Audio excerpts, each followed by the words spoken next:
What's up guys, welcome back to another video. Today we're going through game week 32 in the Premier League. So we start off at Selhurst Park, Crystal Palace against Manchester City. I predicted a 3-1 City win. They did win by 2 goals, but they won 4-2. Palace got themselves off to a flyer when Jean-Philippe Mateta scored after just 3 minutes to score in his 3rd consecutive home game before Kevin De Bruyne banged in one of the goals of the season. Brilliant strike from him. But after that, Palace was still very good in the first half. I thought they created a lot of good opportunities at the crossbar. But in the second half, City showed their class. De Bruyne scored another goal. He also got an assist for Haaland. He should have had 2 assists, but Haaland missed the sitter. But Haaland did finally score. It took him quite a while. He's been in really poor form. Jack Grealish was phenomenal in this game. And we also the return of Michael Elise after his long injury layoff. Great result for Man City. Keeps them in the hunt for the title. Although it's another game where they've conceded the first goal, which isn't good enough. For Palace, it's not been a great start under Glasner, but obviously they wouldn't have been expecting to be beating Manchester City. Aston Villa against Brentford, I couldn't believe what I was seeing in this game. I predicted a 3-1 Villa win. They drew 3-3. Villa were 2-0 up, they were cruising. The first half they were fantastic, they scored very early on in the second half. And then Brentford scored 2 goals in 2 minutes to level the game, and then they scored again like 7 minutes later to make it 3-2. I couldn't believe it. So I was actually at QPR during this game. We were playing Sheffield Wednesday and it was 0-0 in our game, 2-0 Villa. Sheffield Wednesday then scored. I looked at my phone, it was 2-2, and I was like, what the hell has happened here? And Bowen started his first game since returning from injury as well. He's been out for a fair while, and a brilliant goal from him.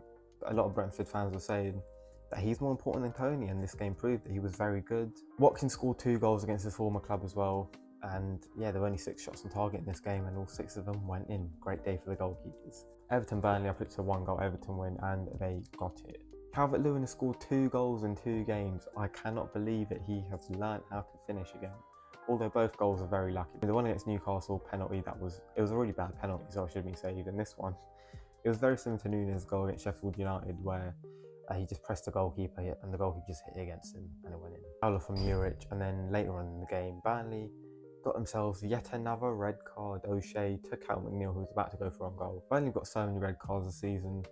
A lot of them are because of last man tackles, and that is back to what I've been saying about them the whole season. They're not good enough to be trying to control possession, play out from the back every game, because they are too mistake prone, and that's why they get so many sendings off. And that meant that Burnley lost their 4-game unbeaten streak, and Everton won their first game in 14 years. Although after the game, Everton were handed another 2 points deduction. They're going to appeal it. Hopefully for them, they get overturned. Without all their points deductions, they'd be on 35 points above Crystal Palace, cruising. Fulham Newcastle, predicted a 1-goal Newcastle win. In the first half though, they were very poor, didn't really do anything. Willett got injured again, which is really sad to see. He might need surgery on his Achilles. But Fulham should have been ahead. Poor finishing cost them.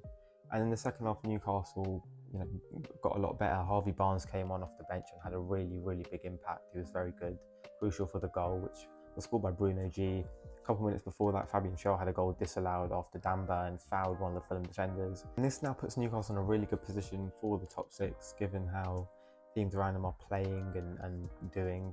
But at the same time, with all their injuries, it's going to be very tight, and they're all just really inconsistent in that race. Luton Town against Bournemouth. I thought Bournemouth were going to win, and Luton got revenge and won. Very early on though, Bournemouth hit the woodwork twice. One of them was from Tavernier, who then scored early in the second half for Bournemouth to put him in the lead. Clark then equalised for Luton, which meant that he had scored in all 5 top English leagues. Congratulations to him. Before Carlton Morris got the winner right at the end, he deserved it as well. He hit the post earlier. He had a couple of other chances. He's been very good for them this season, and his performance did warrant a goal. It was a very good comeback from Luton. Obviously, they bottled a lead at the Vitality when they played Bournemouth not too long ago. And it also means that Luton win their first game in 11.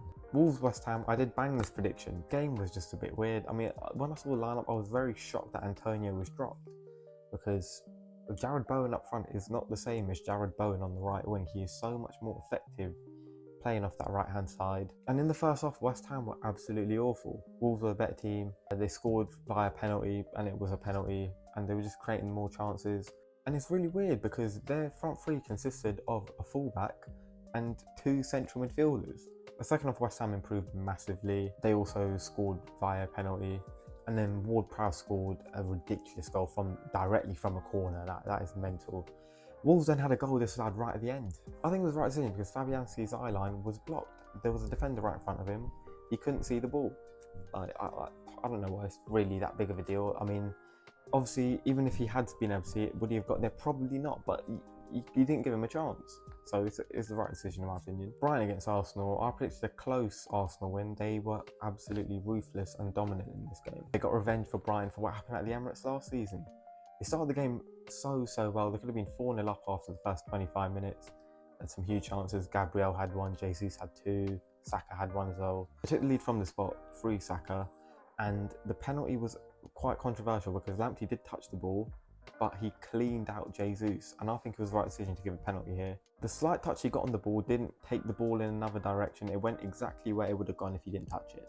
So it was a clear penalty in my opinion. Brighton's only real chance of the game was a long shot from NC, so that almost went straight in the top corner. Brilliant save from Raya. Havertz once again proving that he was a good sign. He got a goal and an assist in this game. Trossard came back to the Amex to haunt Brighton, and it was a really poor performance from Brighton, but that's only their second loss in the Premier League at home all season. Manchester United against Liverpool, I didn't think Liverpool were going to win, and they didn't, but I did think it was going to be 2-1, and you could argue it should have been. Liverpool were excellent in the first half. They created so many opportunities.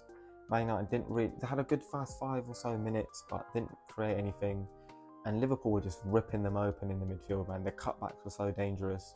Szoboszlai had a couple big chances that he had to score, but they were only 1-0 up, and they needed to be more than that because they don't really do well at Old Trafford. And that was proved because just a couple minutes into the second half, Bruno Fernandes pounced on a Quansah mistake and scored from almost the halfway line. Brilliant strike from him. And then after that, Man United got a lot more control over the game.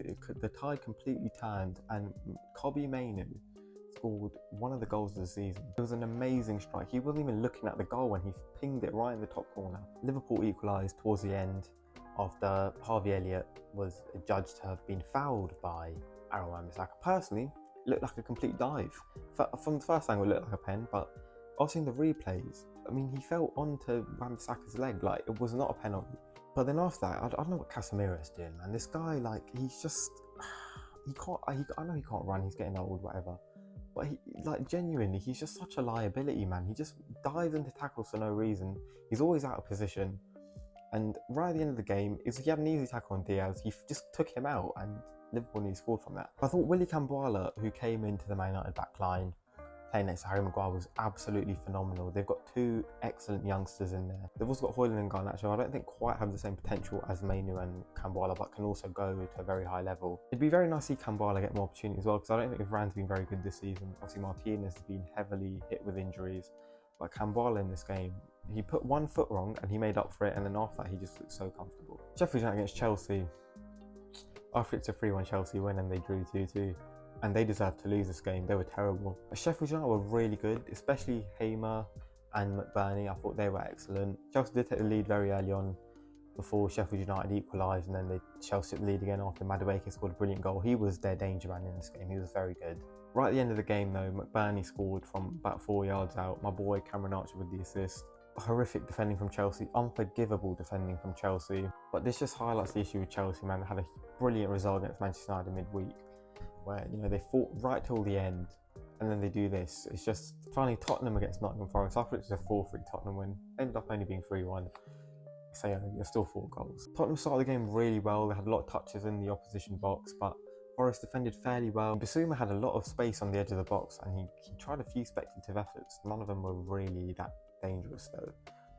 And Murillo almost scored from about 70 yards out, just wide, but unfortunately for him, a couple minutes after that, he scored an own goal. Brilliant from Werner, once again contributing to a goal. Him and Johnson, yet again, had a brilliant connection out on that pitch, man. They seem to understand each other really well. They have a really good synergy. They always know where the other's going to be. But against the Warner play, Forest equalised through Chris Wood. Once again, he gets on the score sheet. He should have had another though. He missed from about 3 yards out. He hit the post. I don't know how. Should have put Forest in the lead. And Forest actually dominated the end of the first half. But in the second half, Tottenham took control again. They were very, very good. Van de Ven scored a rocket before Pedro Porro made it 3-1 and sealed the game. Danilo was also very lucky to stay on the pitch. He should have got a red card for a challenge on Lo Celso, in my opinion. Very high up. Tottenham are now in prime position for top 4 as well. Forest only outside the relegation spots on goal difference. That's all for the game week. Let me know what you thought in the comments down below, and I'll see you soon for another video.